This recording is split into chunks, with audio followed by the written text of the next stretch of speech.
Jake Morrison woke up at 5 in the morning, just like every other day for the past 5 years. The alarm clock next to his bed was not needed anymore. His body had learned to wake up on its own. He sat up slowly and looked at his hands. The scars were still there, running across his palms like white lines. His left hand was missing the ring finger, taken by something that still visited him in nightmares. The small room was simple. A bed, a desk, a chair, and a wall covered with maps of the colony. Red marks showed where the attacks had happened 5 years ago. Blue marks showed where the new defenses were built. Green marks showed safe zones for families and children. Jake had drawn every mark himself. He stood up and walked to the window. Outside, Colony Delta 7 looked different now. The old mining buildings were gone. New structures made of thick metal and concrete had taken their place. Guard towers stood at each corner of the settlement. Underground tunnels connected every building. The colonists had learned to live with fear, but they had also learned to fight back. Jake pulled on his clothes and boots. His body was not the same as it was 5 years ago. The soft mining engineer was gone. Hard muscle had replaced soft flesh. His hands were strong from years of training. His eyes were always watching, always ready. He had become something new, something that the colony needed. The cafeteria was already busy when Jake arrived. Rick Hayes, the head of security, was drinking coffee and reading reports. Dr. Lisa Park was eating breakfast while studying data on her tablet. Other colonists nodded to Jake as he passed. They all knew what he had done 5 years ago. They all knew what he had become. "Morning, Jake," Rick said without looking up. "Sensors picked up something strange last night." Jake poured himself coffee and sat down. "What kind of strange?" "Energy readings at the edge of the system. Could be nothing, but it reminded me of the old reports from 5 years ago." Dr. Park looked up from her tablet. "I was just reviewing those same reports. The energy signature was unique. We have never seen anything like it before or since." Jake felt something cold move through his stomach. He had hoped this day would never come, but he had prepared for it anyway. "Show me the data." Dr. Park turned her tablet around. Numbers and, graphs filled the screen. Jake could not read most of it, but he recognized the pattern. It was the same pattern from 5 years ago, when the invisible hunters had come to their world. "How many ships?" Jake asked. "Hard to tell with the interference, but more than last time." "At least 3, maybe 4. Rick put down his coffee cup. "You think it's them? The same ones who came before?" Jake nodded slowly. "They're back. And they're not coming for a regular hunt this time." 5 years ago, Jake had been just another mining engineer. He worked in the deep tunnels, pulling rare metals from the ground. He had never held a weapon, never been in a fight, never killed anything bigger than a spider. Then the invisible hunters had come. The first colonist had died on a Tuesday. Found hanging from a tree with strange wounds. The second had died on Thursday. Then 3 more over the weekend. The colony's security team had found nothing. No tracks, no signs, no clues. Just dead bodies and fear. Jake had been in Tunnel 7 when the hunter found him. The invisible creature had been playing with him, making noise, letting him know he was being watched. Jake had run through the tunnels like a scared animal. The hunter had followed, taking its time, enjoying the fear, but something had gone wrong for the hunter. Jake had found an old explosives cache left by the first mining team. He had set off charges that brought down half the tunnel system. The hunter had been caught in the collapse. Jake had seen it then, wounded and visible, its strange armor cracked and bleeding. The fight that followed had been brutal. Jake had no training, no weapons, no plan. But he had something the hunter did not expect. He had refused to give up. He had fought like a cornered animal, using tools and rocks and pieces of metal. He had hurt the hunter badly before it escaped. The hunter had left, but not before making a mark on Jake's door. A symbol that Dr. Park later identified as a promise. A promise to return. Now, Jake stood up from the breakfast table. "I need to check the perimeter sensors. If they're back, they'll start with surveillance." He walked outside into the morning air. The settlement was waking up around him. Children were walking to school, adults were heading to work. Normal life in an abnormal place, but Jake could feel eyes watching him. He had learned to trust that feeling over the years. Somewhere out there, invisible hunters were studying the colony. They were learning the patrol routes, the guard schedules, the weak points in the defenses. Jake walked to the old mining complex at the edge of the settlement. It had been abandoned after the attacks 5 years ago. Most colonists avoided the place, but Jake came here every day. He had turned it into his personal training ground. Inside the main building, Jake had set up equipment and weapons. Targets hung from the ceiling. Obstacle courses filled the floor, maps covered the walls. He had spent 5 years preparing for this moment. Jake picked up a rifle from the weapon rack. It was not a standard colony weapon. He had built it himself, using parts from mining equipment and salvage technology. He had learned to make many things over the years. The colony's workshops had become his classrooms. He walked to the center of the complex and stood still. This was where it had happened 5 years ago. This was where he had faced the hunter and somehow survived. The bloodstains were still on the floor, dark brown spots that would not wash away. Jake closed his eyes and remembered. The fear, the pain, the desperate fight for survival. But also the moment when he had realized something important. The hunter was not invincible. It could be hurt. It could be beaten. It could be killed. He opened his eyes and looked around the complex. Every wall, every corner, every shadow was familiar to him now. He had placed weapons and traps throughout the building. He had studied every possible hiding place and escape route. If the hunters wanted to find him, they would have to come here. Jake walked back to the settlement as the morning sun climbed higher. Dr. Park met him at the gate with more data from the sensors. "The energy readings are getting stronger," she said. "They're definitely moving closer to the planet. How long do we have?" "Maybe 2 days, maybe less." Jake nodded. 2 days to prepare the colony. 2 days to get ready for war. 2 days to show the hunters that their prey had learned to bite back. That evening, Jake called a meeting of the colony council. 20 adults gathered in the main hall. Their faces were worried but determined. They had all lived through the attacks 5 years ago. They knew what was coming. "The hunters are back," Jake said simply. "This time they're coming for me specifically. But they won't stop with just me. They'll hunt anyone who gets in their way." A woman named Betty Chun raised her hand. "What do? We fight," Jake said. "We've spent 5 years preparing for this. We have weapons, defenses, and training. Most importantly, we have something they don't expect." "What's that?"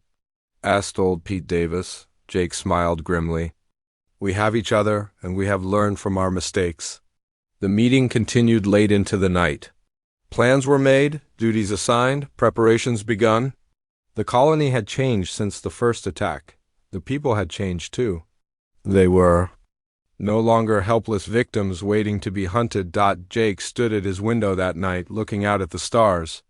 Somewhere up there, invisible ships were moving closer. The hunters were coming back, thinking they would find the same frightened prey they had left behind. They were wrong. The prey had evolved. The prey had become something new. The prey had learned to hunt. Kethver stood on the bridge of his ship, watching the blue and green planet grow larger on the screen. His mandibles clicked with anticipation. 5 years had passed since his defeat on this world. 5 years of shame among his people. 5 years of planning his return. The scarred predator touched the damaged armor on his left shoulder. The human's explosive trap had done more than wound his body. It had wounded his pride. No prey had ever escaped him before. No prey had ever hurt him so badly. The human called Morrison had done both. "Elder, we approached the planet," said one of the younger hunters. His name was Drakon, and he was eager to prove himself. "Should we begin the hunt immediately?" Kethver made a negative gesture with his hand. "No, first we watch. First we learn. The humans are not ordinary prey. They adapt quickly. They learn from their mistakes." The second young hunter, Yethka, moved closer to the viewing screen. "They are still just soft meat, Elder? How dangerous can they be?" Kethver's eyes flashed with anger. That thinking nearly cost me my life 5 years ago. The human Morrison defeated me not with strength but with cunning. He used my own confidence against me. The ship's cloaking device activated as they entered the planet's atmosphere. They were invisible to human sensors, or so Kethver hoped. He had underestimated human technology before. He would not make that mistake again. They landed in the forest outside the human settlement. Kethver ordered his young hunters to set up a base camp while he studied the colony through his biomask's sensors. What he saw surprised him. The settlement had changed completely. Where once stood simple mining buildings, now rose a fortress. Guard towers watched every approach. Underground tunnels connected the buildings. Motion sensors and cameras covered every open space. The humans had learned to live like prey, but they had also learned to fight like predators. The humans have been busy, Draken observed, looking through his own scope. They know we might return, Kethver replied. They have prepared for war. For 3 days, the hunters watched the settlement. They studied the patrol patterns, the guard schedules, the daily routines of the colonists. Kethver was impressed, despite himself. The humans had created a defensive system that would challenge even experienced hunters, but Kethver was not interested in a simple battle. He wanted the human Morrison to suffer before he died. He wanted to break the human spirit, to make him feel the same helplessness and fear that Kethver had felt 5 years ago. On the 4th night, Kethver began his psychological campaign. Jake Morrison was checking the perimeter sensors when the first incident happened. Motion Detector 7 had gone offline. When the repair team arrived, they found the device torn apart with precise cuts. No human tool could have made such marks. They're here, Jake told Rick Hayes over the radio. They've started the games. Rick's voice crackled back through the static. Games? Psychological warfare. They want us scared before they start hunting. Jake was right. Over the next few days, more equipment disappeared. Guard cameras were found hanging from trees, their lenses carefully removed. Food supplies vanished from locked storage rooms. Strange symbols appeared on building walls, carved deep into the metal. The colonists began to look over their shoulders. Children stayed close to their parents. Adults moved in groups. Fear crept back into the settlement like a cold fog. But Jake noticed something else. The hunters were being careful. They were not killing anyone. They were sending a message. They wanted something specific. Dr. Lisa Park found Jake in the old mining complex, cleaning his weapons. The psychological profiles are clear, she said. They're trying to isolate you. Make you feel responsible for everyone's fear. Jake looked up from his rifle. It's working. You can't blame yourself for their tactics, can't I? They're here because of me, because I hurt their leader 5 years ago. Dr. Park sat down beside him. You saved this colony 5 years ago? You've spent every day since then preparing to save it again. Jake stood up and walked to the window. Outside, the settlement looked normal during the day. But he knew invisible eyes were watching. Invisible hunters were studying every move, every weakness. They're not just watching, Jake said quietly. They're learning just like I learned from them. That night, Kethver made his move. Jake was in his quarters, reviewing security reports, when he heard a sound at his door. Not a knock, but a scratching noise, metal on metal. He reached for his weapon and moved to the door carefully. The scratching stopped. Jake waited, listening. Nothing. He opened the door slowly. The hallway was empty. But on his door, carved deep into the metal, was a symbol. The same symbol from 5 years ago, the hunter's mark. Jake touched the fresh cuts in the metal. They were still warm. The hunter had been here moments ago, had watched him through the door, had marked him again like an animal to be slaughtered, but this time there was something else. A small device attached to the symbol. Jake recognized it as hunter technology. He took it inside and set it on his desk. The device activated automatically. A hologram appeared in the air above it. The image of a tall figure in strange armor, with a face that looked like a skull surrounded by writhing tentacles.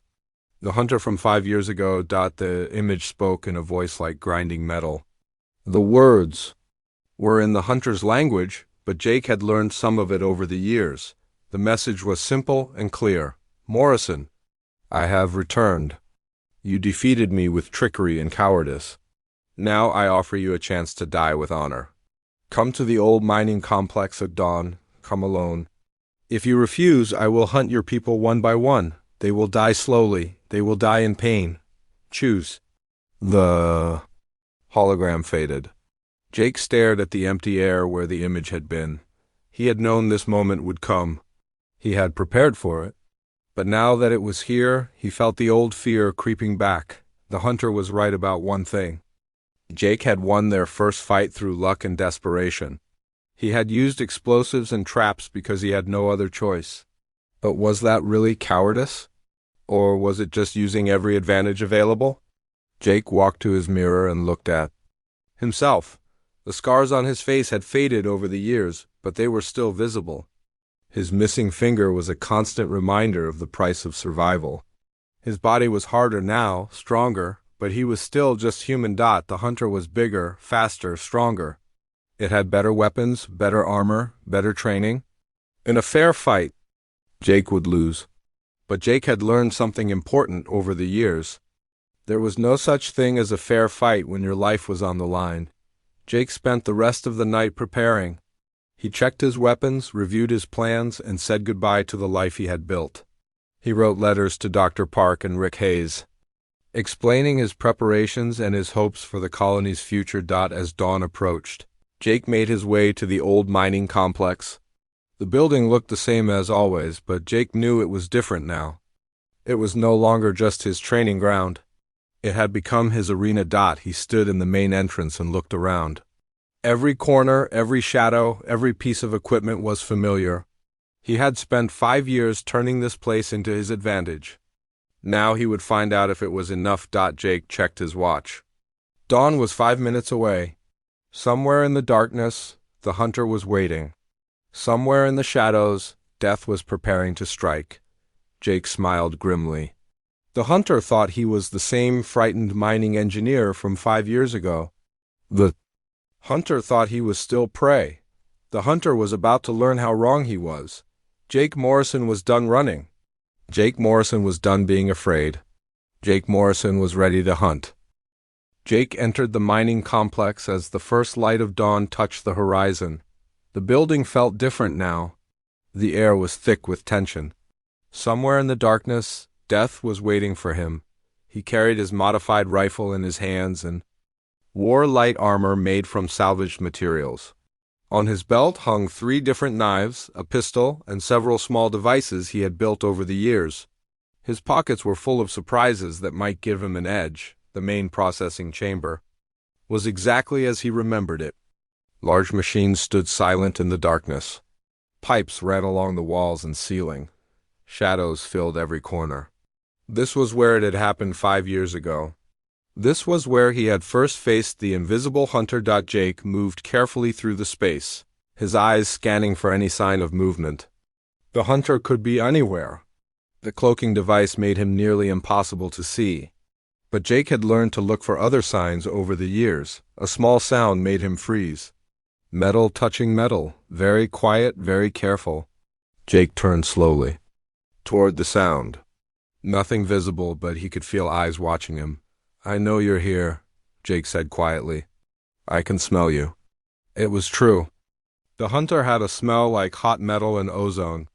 Jake had learned to recognize it 5 years ago. Now he could detect it even when the creature was cloaked. A shimmer in the air moved between 2 machines. Jake raised his rifle but did not fire. He needed to be sure of his target. Wasted shots would only give away his position. The shimmer stopped moving. Then the air began to ripple and change. The cloaking device deactivated. The hunter stood there, fully visible, 20 feet away. Kethver looked exactly as Jake remembered, but worse. New scars covered his body. His armor was darker, more advanced. His weapons gleamed with deadly purpose. But his eyes held the same cold intelligence that had nearly killed Jake 5 years ago. "Morrison," the hunter said in broken English, "you came." "I said I would." "You could have run? Your people would have died, but you could have escaped." Jake shook his head. Running never solved anything. I learned that lesson 5 years ago. The hunter's mandibles clicked in what might have been amusement. You have changed.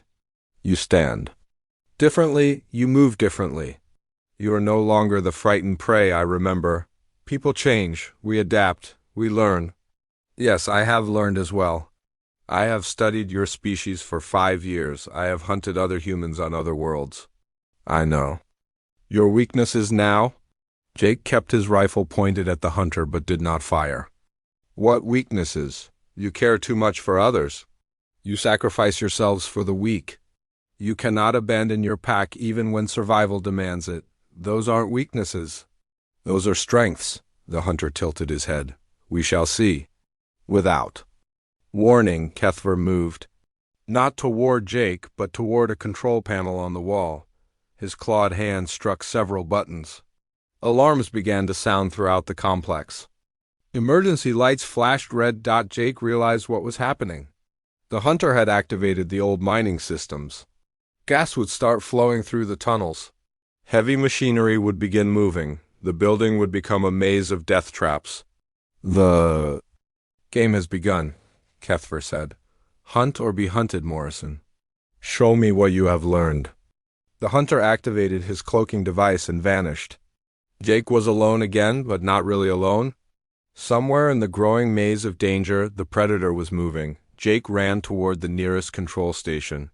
He knew the mining systems well from his years of training here.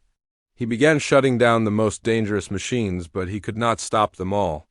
The hunter had been clever. He had chosen systems that would take time to disable. A plasma bolt sizzled past Jake's head, burning a hole in the wall behind him.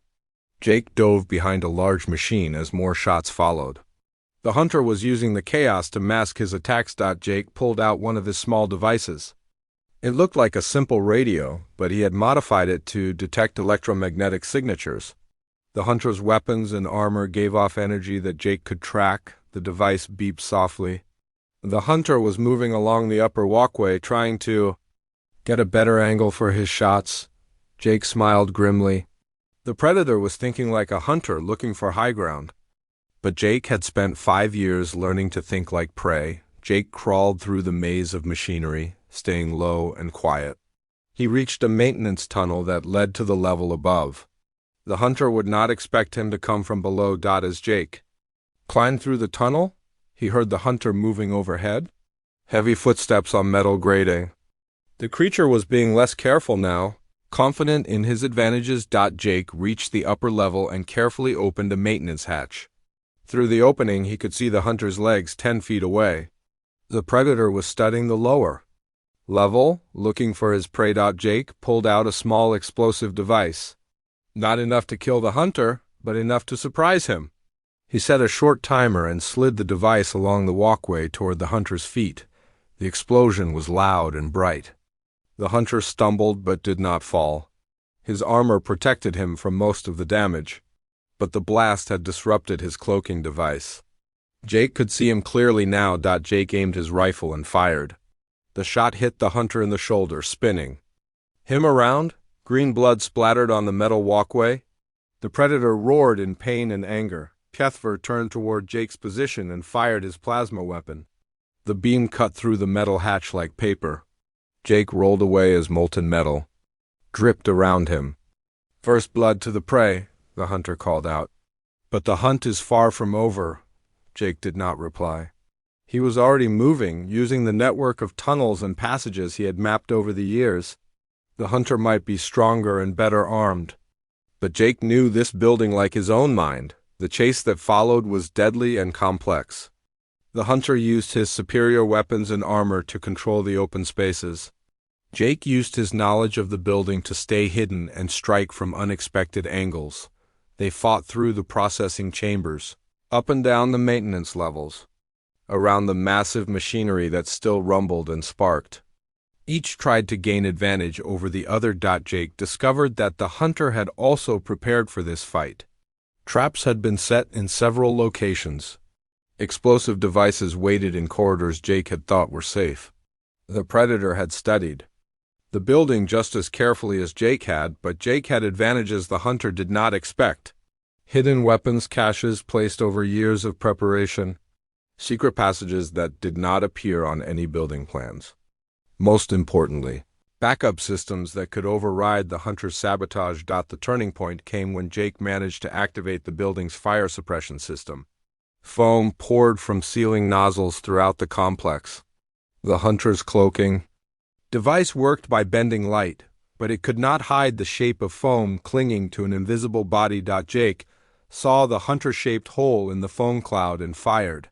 His shot struck the predator in the leg, sending him crashing into a support pillar. More green blood stained the white foam. Kethver struggled to his feet, his invisibility no longer perfect. Gaps in the foam showed parts of his body. Jake had found a way to even the odds. Clever, the hunter admitted. But cleverness will not save you. The predator drew a different weapon. A long blade that hummed with energy. Jake recognized it. From his studies, a ceremonial weapon used for close combat. The hunter was changing the rules of the game. Jake drew his own blade, a combat knife he had modified with a vibrating edge. It was not as impressive as the hunter's weapon, but it was sharp and he knew how to use it. They circled each other in the foam-covered chamber. Two predators now, each looking for an opening. The hunt had become something neither had expected. The real fight was about to begin. The two fighters moved in a slow circle, each watching for the other's next move. White foam covered the floor around them, making every step dangerous. Jake kept his modified knife ready while Kethver held his energy blade high. The hunter struck. First, his blade cut through the air with a sharp hum, aiming for Jake's chest. Jake twisted away, feeling the heat from the weapon as it passed inches from his body. The energy blade left a glowing trail in the foam-filled air. Jake countered, with a quick thrust toward the hunter's wounded shoulder. Kethver blocked with surprising speed, his blade meeting Jake's knife with a shower of sparks. The impact sent vibrations up Jake's arm, but he held on. They separated and began circling again. Jake could see green blood dripping from the hunter's leg wound. The predator was hurt but far from defeated. His movements were still fluid and deadly. "You fight well for prey," Kethver said, his mandibles clicking. "But you cannot match my strength." Jake did not waste breath on words. He had learned that the hunter liked to talk during fights, trying to distract his opponents. Instead, Jake focused on the creature's movements. Looking for patterns and weaknesses, the hunter attacked again, this time with a series of fast strikes. His blade whistled through the air, forcing Jake to dodge and weave. One cut grazed Jake's arm, burning through his sleeve and leaving a red line on his skin. Jake rolled behind a machine and came up on the other side. He threw his knife with practiced accuracy. The blade struck the hunter's armor and bounced off, but it bought Jake time to reach one of his hidden weapon caches. He pulled out a device that looked like a small gun. It was actually a tool he had built for mining work, but Jake had modified it for combat. Instead of cutting rock, it now fired bursts of superheated plasma. Jake aimed and fired. The plasma burst hit Kethver in the chest, melting a section of his armor. The hunter stumbled backward, smoke rising from the damaged metal. "Human technology," the hunter growled. "You use tools like weapons." "Everything is a weapon if you think about it right," Jake replied. Kethver charged forward, ignoring the pain from his wounds. His energy blade swept in wide arcs, trying to overwhelm Jake with pure aggression. Jake gave ground, using the machinery. Around them as cover, the hunter's blade cut through metal pipes, sending steam hissing into the air. Sparks flew from damaged electrical systems. The building's alarms continued to wail, adding to the chaos of their battle. Jake found himself backed against a wall. The hunter approached slowly, savoring what he thought was victory. But Jake had planned for this moment. He reached behind him and pulled a hidden lever. A section of the wall swung open, revealing another passage. Jake dove through the opening as the hunter's blade struck the metal where his head had been. The energy weapon left a glowing cut in the wall. Kethver followed Jake into the narrow passage. The confined space limited the hunter's ability to use his longer reach. Jake had the advantage here, and he used it. Jake attacked with quick strikes and kicks, hitting the hunter's wounded areas. Kethver tried to bring his blade up, but the ceiling was too low. He was forced to fight with shortened movements. They struggled in the narrow space, each trying to gain position over the other. Jake managed to grab the hunter's wrist, holding the energy blade away from his body. Kethver used his free hand to strike at Jake's ribs. The blow lifted Jake off his feet and slammed him against the passage wall. Pain exploded through his chest. The hunter was much stronger than any human. Jake tasted blood in his mouth, but Jake had learned to use pain as motivation. He brought his knee up hard, hitting the hunter's wounded leg. Kethver's grip loosened and Jake broke free. They emerged from the passage into another chamber. This one was smaller, with less room to maneuver. Heavy machinery filled most of the space. Jake reached another weapon cache and pulled out a device. He had been saving. It was a modified mining drill, redesigned to punch through armor. The tool was heavy and slow, but it could penetrate almost anything. Jake had only one chance to use it effectively. Kethver saw the weapon and paused. Even his advanced armor might not stop such a tool. The hunter began to circle more carefully, looking for an opening that would not expose him to the drill. Jake feinted with the drill, then attacked with his other hand. He had picked up his knife again and managed to cut the hunter's arm. More green blood flowed, mixing with the foam on the floor. The hunter backed away, breathing heavily. His wounds were taking their toll, but his eyes still burned with the need for revenge. "You cannot win, Morrison," Kethver said. "Even if you defeat me, my young hunters will come for you. They will hunt your entire colony." Jake smiled grimly. "Let them come. We're ready for them too. You think your people can stand against trained hunters? I think my people are survivors. We adapt, we learn, we get stronger." The hunter's mandibles clicked in what might have been laughter. Humans, always so confident, always so stupid. "Maybe, but we're still here." Kethver charged again, putting all his remaining strength into the attack. His energy blade moved in a complex pattern, creating a web of burning light in the air. Jake dodged desperately, but the hunter was pushing him toward a corner. Jake's foot slipped on the foam-covered floor. He fell backward, landing hard on his back. The hunter loomed over him, raising his blade for the killing blow, but Jake had planned for this too. As he fell, his hand found the trigger for another device he had hidden. Shaped charges he had placed throughout the chamber activated simultaneously. The explosions were not large, but they were precisely placed.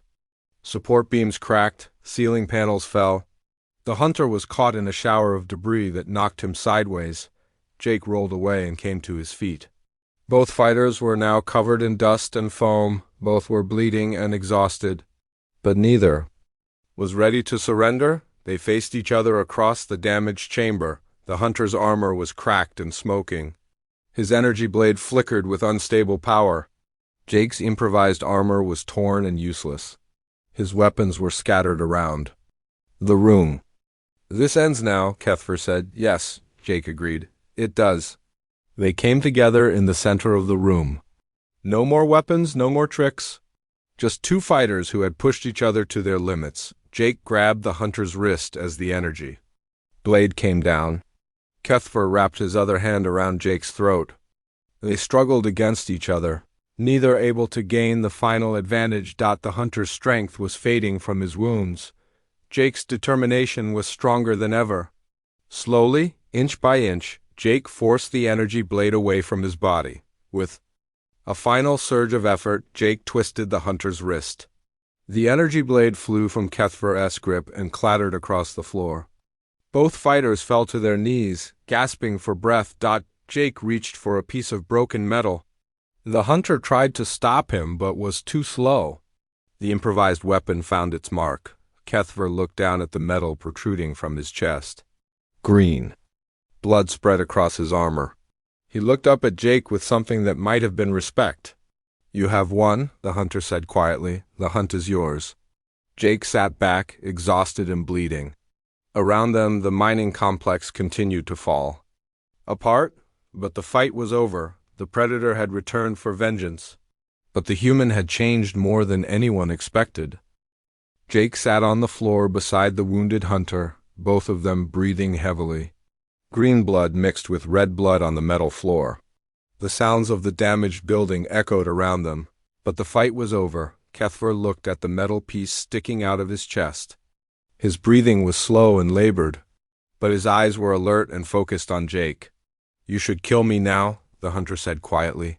"It is the way of the hunt." Jake shook his head. "I'm not a killer, I'm a survivor. There is a difference?" "Yes. Killers take life because they can. Survivors take life because they must." The hunter's mandibles clicked softly. "You speak like a philosopher, not a warrior." Jake struggled to his feet. His ribs ached from the hunter's blows. His arm burned where the energy blade had cut him. But he was alive, and that was what mattered. "I never wanted to be a warrior," Jake said. "I just wanted to live." Kethver tried to sit up straighter. The effort brought more green blood to his lips. "Yet you fight like one born to it." "I fight like someone who refuses to die." Jake walked to where the hunter's energy blade had fallen. He picked it up carefully. The weapon was heavy and warm to the touch. Power flowed through its metal surface. The hunter watched Jake with the blade. "Will you take my trophy now?" "My skull for your wall?" Jake looked at the weapon in his hands. 5 years ago, he would have been terrified just to touch such a thing. Now it felt familiar, like a tool he had used before. "I don't want your skull," Jake said. "I want something else." "What do you want?" Jake helped the wounded hunter lean against a support beam. Then he sat down across from him. Two predators, both wounded, both exhausted.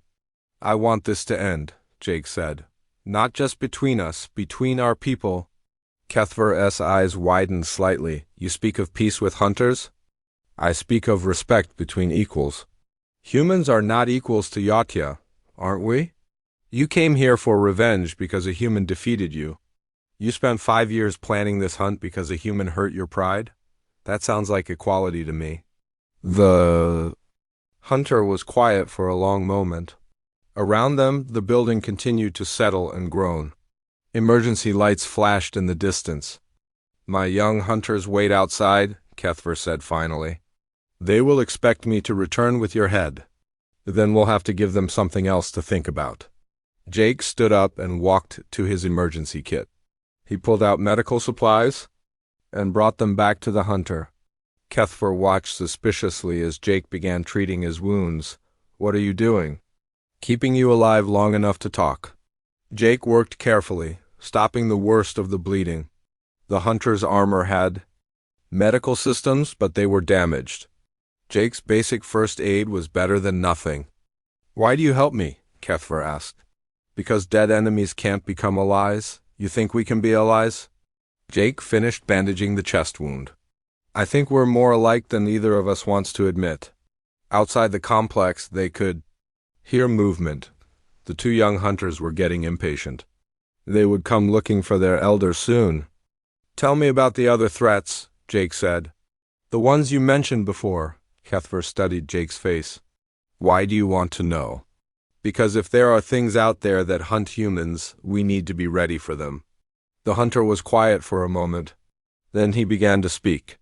"There are species that see humans as food, others that see you as slaves, some that see you as a threat to be eliminated. And what do your people see us as?"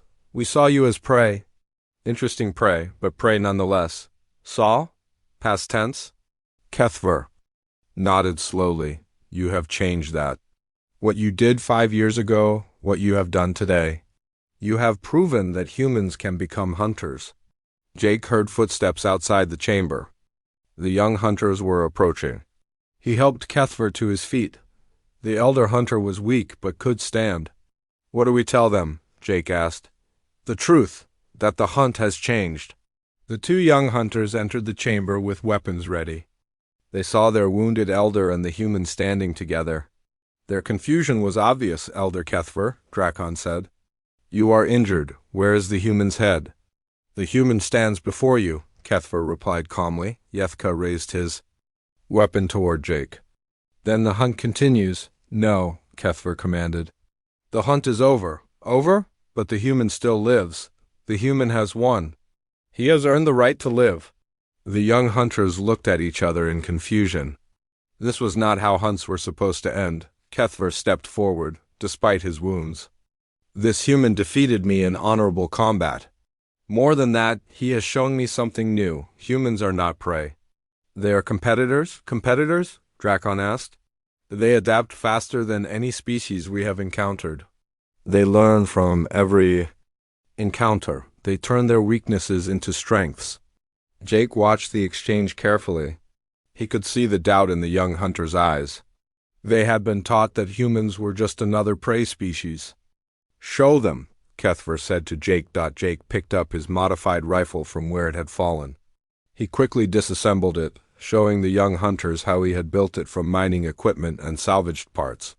5 years ago, I was just a mining engineer, Jake explained. I had never held a weapon, never been in a fight, but when you came to hunt us, I learned. I adapted. I became something new. He reassembled the weapon with practiced ease. Every human can do this. We take what we have and make it into what we need. Yethka lowered his weapon slightly. You built this yourself? I built everything I use today, the weapons, the traps, the defenses. Humans don't just use technology, we create it. Kethver nodded approvingly. This is what makes them dangerous. Not their strength or their speed, but their ability to become whatever they need to be. The young hunters were beginning to understand. They had expected to find frightened prey. Instead, they found a predator who had been waiting for them. What do we do now? Drakon asked his elder. Kethver looked at Jake. We learn. Just as they learned from us. Jake extended his hand toward the wounded hunter. After a moment, Kethver grasped it in the traditional gesture of respect between warriors. Your colony will not be hunted, Kethver said. I give you my word. And in return? Teach. You ask what you have learned about survival. Share your knowledge of adaptation and innovation. Jake smiled. I think we can do that. The two young hunters watched their elder make an alliance with a human. It went against everything they had been taught, but they could see the wisdom in it. Over the following weeks, an unprecedented partnership formed. Kethver and his hunters established a monitoring post at the edge of the system. They shared information about hostile alien species and galactic threats. In return, Jake and the colonists shared their survival techniques and technological innovations. Dr. Lisa Park worked with Yadia, scientists to study human adaptation patterns. Rick Hayes trained with young hunters to learn new combat techniques. The children of the colony grew up knowing that the monsters in the dark could also be protectors. Jake stood on the observation deck of the settlement, looking out at the stars. Beside him, Kethver watched the same sky with hunter's eyes.